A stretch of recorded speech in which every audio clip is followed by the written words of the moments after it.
কাল রাতে বন্ধুরা কেন জানি না আয়ুষের ঘুম একটু বাদে বাদে না ভেঙে যাচ্ছিল। সকালবেলায় ফাইনালি উঠেই পড়েছিল, তখন বোধহয় 6টা 6:30 বাজে। তো রাতেও ঘুমোয়নি, ওই টাইমে তো ওকে তোলাটা ঠিক হবে না, তাই পরে আবার ঘুম পাড়িয়েছি। ঘুম পাড়ানোর পর ঘড়িতে যখন ঠিক 10টা বাজে তখন ও ঘুমোচ্ছে। আয়ুষের বাবা বাড়িতে নেই, ওকে রেখে তো আর আমি এসব কাজকর্ম এসে করতে পারি না, তাই পা টিপে টিপে আস্তে আস্তে ঠাম্মির ঘরে গিয়ে ওকে দিয়ে এলাম। তো বারবার গিয়ে দেখে আসছি ও ঘুমোচ্ছে। আমি সকালবেলা সবার আগে বাসনগুলো মেজে দুধ বসিয়েছি একটাতে, আর একটাতে কিছু ড্রাই ফ্রুট ভেজে নিচ্ছি। আমন্ড দিলাম, তারপর কাজু বাদাম দেবো। অ্যাকচুয়ালি আয়ুষকে তো কোনো ফল খাওয়াতে পারি না, না অরেঞ্জ না ব্যানানা, কোনো কিছুই না, খাওয়ানোর সুযোগও পড়ে না। আর ও সর্দি কাশি ছাড়ে না বলে কলাটাও খাওয়াতে পারি না, কলা খেতেও ভালোই বাসত। এখন জানি না কি করবে, কারণ অনেক দিন ধরেই দেওয়া হচ্ছে না। তো আর ড্রাই ফ্রুটগুলো তো ও চিবিয়ে খেতে পারে না, তাই এগুলো না আমি ডাস্ট করে নেই।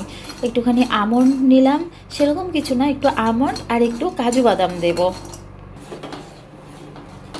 আমি দুধ খেতে বেশি ভালোবাসি বলে গতকাল আয়েশের পাপা 1/2 লিটার দুধ এক্সট্রা বাজার থেকে কিনে এনেছে, প্যাকেটের যে দুধগুলো হয় ওগুলো।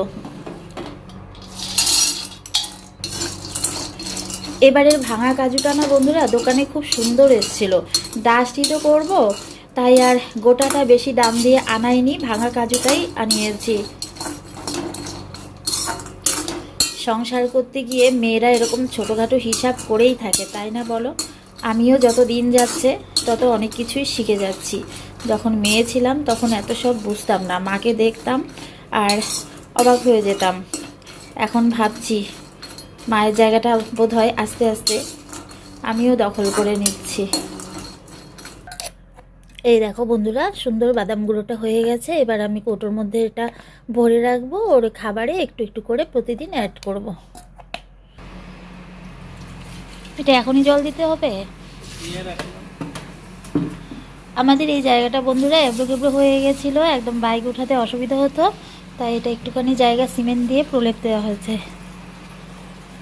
Good morning my dear friends, welcome back to my family. আশা করি সবাই ভালো আছে, সুস্থ আছে বন্ধুরা, আমরাও ভালো আছি।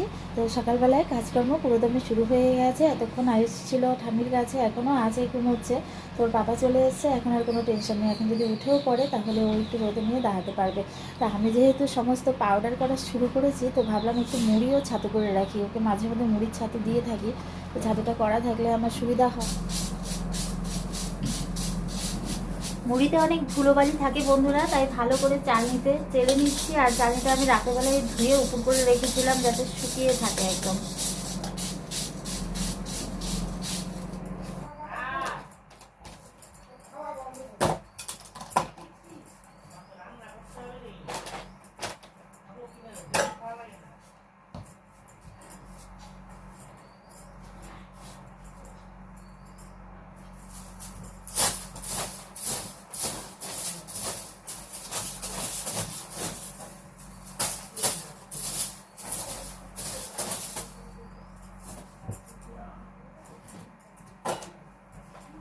এত বেলা পর্যন্ত বন্ধুরা বাসি বিছানাটাও পড়েছিল। সকালে কাজকর্ম সেরে ছাদে চলে গেছিলাম খাওয়ার খাওয়াতে, ভেবেছি যে রাস্তার কাজ হচ্ছে ওগুলো দেখে দেখে হয়তো বা একটু খাওয়াতে পারবো। কোথায় আর, উল্টো আমার পরিশ্রমটা বাড়লো। সব টেনে হিঁচে নিয়ে গেছি, আবার টেনে হিঁচে নামিয়েছি। এখন আরামে খেলছে পাপার সঙ্গে। তো আমি বিছানাটা ভাঁজ করে এখন রান্না করে যাচ্ছি, দেখি কি একটা খাওয়া যায়। বাসি ভাজি একটা কিছু দিয়ে খেয়ে নিব, তারপর তোকে তেল মাখিয়ে আবার স্নান করাতে হবে।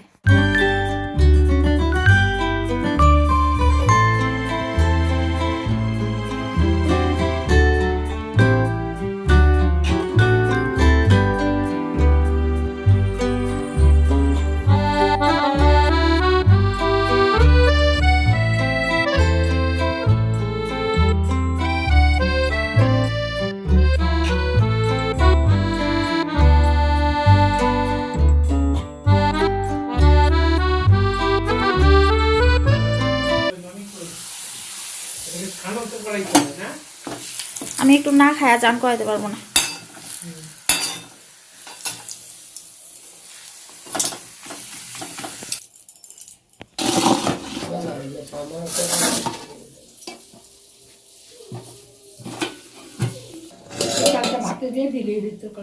কেন তো চাল কেন দেবো, বড়া টড়াই করা যাবে। চাইলেও কোনো বড়া টড়া বানাইতে পারি না, কখন বানাবো?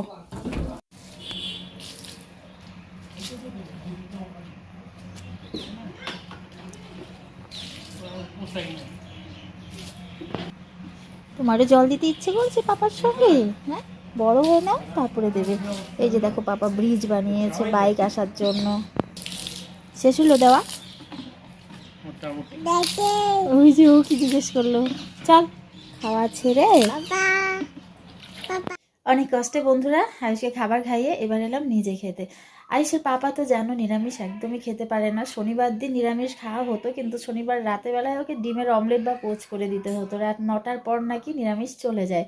সেই মানুষটা যে এই কদিন থেকে নিরামিষ খাচ্ছে, ধন্য হয়ে গেছি। জাস্ট ভাবতেই পারছি না ও এতদিন নিরামিষ খেতে পারবে। তো কি আইটেম রান্না হবে সেটা কিন্তু ও ডিসাইড করে না, সেই ভারটা আমাদের শাশুড়ি বৌমার উপর দিয়েছে। তবে আমি ডিসাইড করি না, কারণ ছেলে কি দিয়ে খেতে ভালোবাসে বা কি দিয়ে খেতে পারবে সেটা মায়েরাই ভালো করে বোঝে।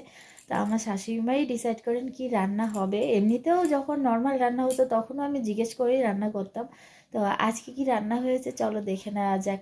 আজকে রান্না হয়েছে বন্ধুরা ফুলকপি আর ছোটো আলু দিয়ে তরকারি একটু মাখা মাখা করে, আর হয়েছে মুগ ডাল সেদ্ধ, এটা শুকনো লঙ্কা ভেজে মেখেছেন, আর শিম আলু ভাজা, এটা শশা কেটে রেখেছে হাঁসের পাপা। শিম আলু ভাজাটা কোথায় পাচ্ছি না খুঁজে। এই যে দেখো শিম আলু ভাজা, আর গতকালের একটুখানি সজনে ছিল। তো এবার খেয়ে নেই বন্ধুরা, অনেকটাই বেলা আছে, দিনটা এখন আস্তে আস্তে বড় হচ্ছে। যদি একটু আয়েশকে নিয়ে বেরোতে পারি তাহলে ও খুব খুশি হবে। ওকে তো দিব 2-1 দানা, বাকিটা তো আমাদেরই। ওর নাম আমাদের কাম। আয়েশকে খাবার খাইয়ে দুপুরের খাবার খেতে খেতে তো বন্ধুরা আমার বিকেল হয়ে যায়, সন্ধে হয়ে যায়, কোনোদিন রাতও হয়ে যায়। তো তাই জন্য না সেরকমভাবে দুপুরের খাবারটা খাওয়া হয় না। তখন খিদেটা পড়ে যায়, অল্প খেলেই পেট ভরে যায়। তো সন্ধ্যের পর থেকে না খুব খিদে পায়, কিন্তু বন্ধুরা তখনও আর আমার খাওয়ার কোনো সুযোগ হয় না। তো এতটাই খিদে পেয়েছে, এসে বাবাকে দিয়ে চানাচুর আনিয়েছিলাম, সেই চানাচুর মুড়ি কবে থেকে খাবো খাবো করছি, আর খাওয়া হয় না।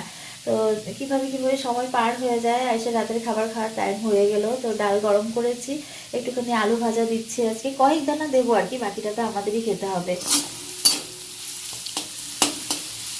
তো এবার ভাবছি কি বন্ধুরা অন্য রাস্তা অবলম্বন করব, ও আর আমি একসঙ্গেই খাবো। দেখি আমার পরিকল্পনাটা সাকসেস হয় কি না। ভাজাটা নামিয়ে নেই, তারপর চেষ্টা করে দেখছি। তুমি খাবা একটু মুড়ি? মাম্মা আজকে এক পাশে তুমি এক পাশে আমি। আমিও চামচ দিয়ে খাবো, তুমিও চামচ দিয়ে খাবে। মোবাইলটা দিচ্ছি না বলে।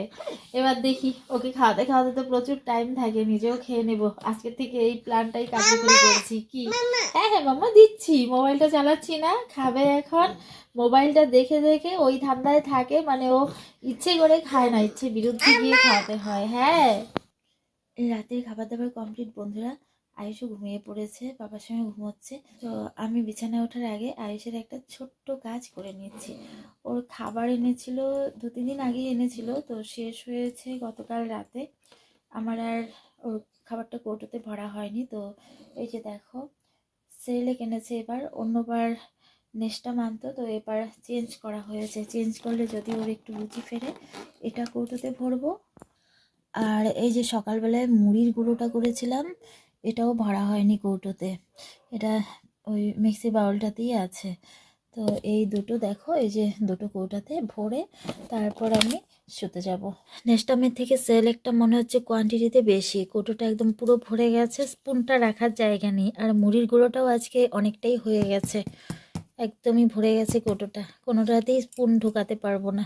এটাতে ঠেসে ঠেসে রেখে দিচ্ছি, আর এটা রেখে দেব দুধের যে কৌটোটা আছে ওখানে। তারপর একটু যখন কমে আসবে তখন এই কৌটোতে নিয়ে আসবো। তো বন্ধুরা আবার নেক্সট ভিডিওতে দেখা হচ্ছে। ভিডিওটি ভালো লেগে থাকলে সবাই পাশে থেকো, সুস্থ থেকো, সবাই ভালো থেকো, tata, bye, good night city.